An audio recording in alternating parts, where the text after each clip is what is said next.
लोग सदियों से कहते आए थे कि जंगलों के बीच जो पुरसुकून महल है वो अब सिर्फ एक अफसाना रह गया है। कोई कहता था वहाँ जिन्नात बसते हैं, कोई कहता था अंदर जाने वाला कभी वापस नहीं आता।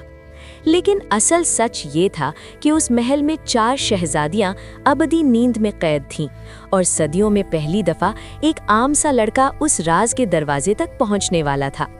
ये कहानी है अरसलान की, जिसने सच्ची नीयत और खुलूस से वो कर दिखाया जो बहुत से बादशाह और सूरमाओं से भी ना हो सका।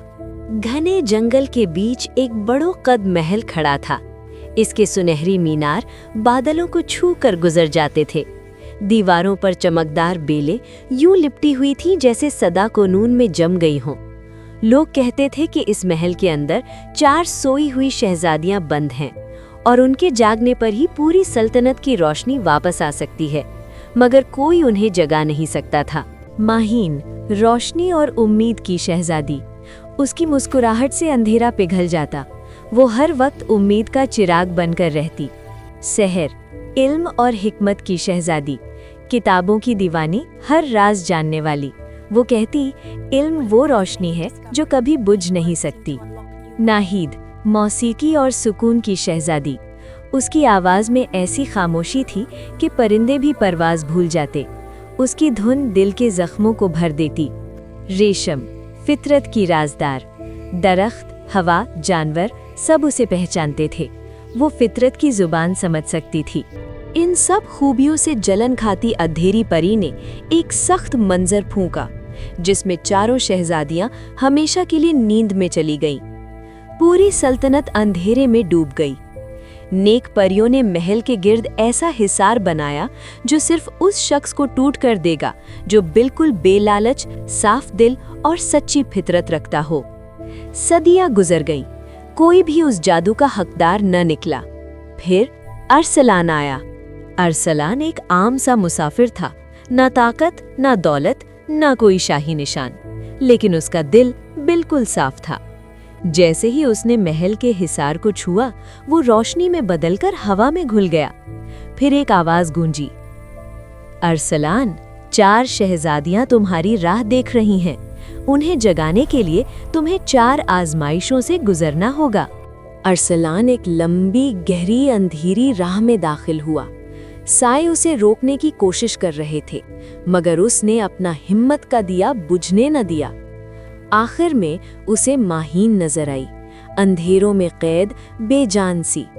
अरसलान ने कहा, अंधेरा रोशनी से हमेशा हार जाता है। उसका यकीन ही वो रोशनी बना जिसने अंधेरा मिटा दिया और माहीन की आंखें खुल गईं। अब वो एक बड़े कुतुबखाने में था। हर तरफ पुरानी किताबें और गहरा सुकूत। शहजादी सहर जंजीरों में बंधी थी। उसने अरसलान से पूछा, इंसान को जिंदगी में सबसे पहले क्या सीखना चाहिए? अरसलान ने जवाब दिया, सच्चाई, क्योंकि सच के बगैर कोई इल्म मुकम्मल नहीं होता। जंजीरें टूट गईं, सहर जाग गई। इस दफा अरसलान एक खामोश झील के पास पहुंचा। झील का देव उसे रोक रहा था। नाहीद पानी में बेहोश पड़ी थी। अरसलान ने अपनी माँ की लोरी याद की और बहुत नरमी से वो लोरी सुनाई। झील का देव नरम पड़ गया, पानी शांत हो गया और नाहीद की आंखें खुल गईं। जंगल में जानवर अरसलान को घूर रहे थे। शहजादी रेशम एक पेड़ के साए में सो रही थी। आवाज आई, फितरत को फतेह करने वाला नहीं, उसको समझने वाला ही कामयाब होता है। अरसलान ने कहा, इंसान फितरत का मालिक नहीं, उसका मुहाफिज होता है। ये लफ्ज सुनकर जंगल शांत हो गया और रेशम जाग गई। 4 आजमाइशें पूरी होते ही पुराना जादू टूट गया। महल में रोशनी भर गई। शहजादियां आजाद हो गईं। बादशाह ने शुक्रगुजार होके कहा, अरसलान, पूरी सल्तनत तुम्हारी है। अरसलान मुस्कुराया और बोला, मेरा इम्तिहान ही मेरा इनाम था। मुझे सिर्फ ये सुकून चाहिए कि मैंने सच्चाई से मदद की। अरसलान अपने गांव वापस चला गया। शहजादियां घूमती सल्तनत की खिदमत में लग गईं और महल की दास्तान फिर से रोशन हो गई।